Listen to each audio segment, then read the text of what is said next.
Wild seas have caused widespread erosion along the southern coast. Gold Coast reporter Jessica Ross is at Narrowneck. That's one of the worst affected areas, and Jess, it's going to take a long time and a lot of work to get these beaches back to their best. Yes, Bill, there's been a lot of sand lost. If you look over here at Narrowneck where we are tonight, you can see that there's sand cliffs of about 2.5 metres, some pretty substantial scarping.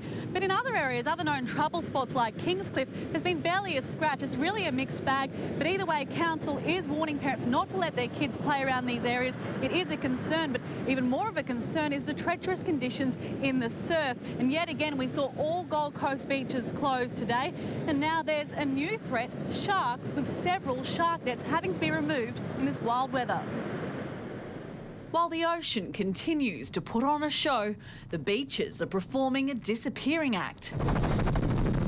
The super swells swallowed up huge sections of sand, Palm Beach pummeled, Duran Bar battered, Narrownecks even narrower, while Burleigh's bearing the scars of a prolonged assault. Definitely changed a lot since last time I was here.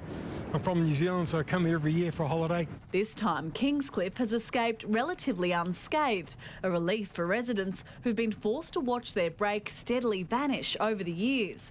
All Gold Coast beaches remain closed for a second day. We're just warning beachgoers that to be careful when they are walking along the beach, wherever there is scarping, to make sure that they keep children away from there. Dangers on the sand and in the surf. Shark nets have been shredded by wild waves at Main Beach and Miami, but their absence won't stop surfers making the most of the moment. 2 days ago it was like the best I've seen in 10 years, so Kira's kind of coming back. It's good to see. It's still purely a professionals' playground, conditions remaining treacherous. You're in and the current 2 seconds you're over there so far away.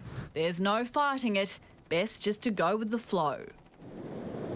That swell that we have been watching so intensely will drop over the next few days, which will be a disappointment to the surfers, but at least it'll give these beaches some time to recover, Bill. Well, let's hope so. Thank you, Jessica Ross.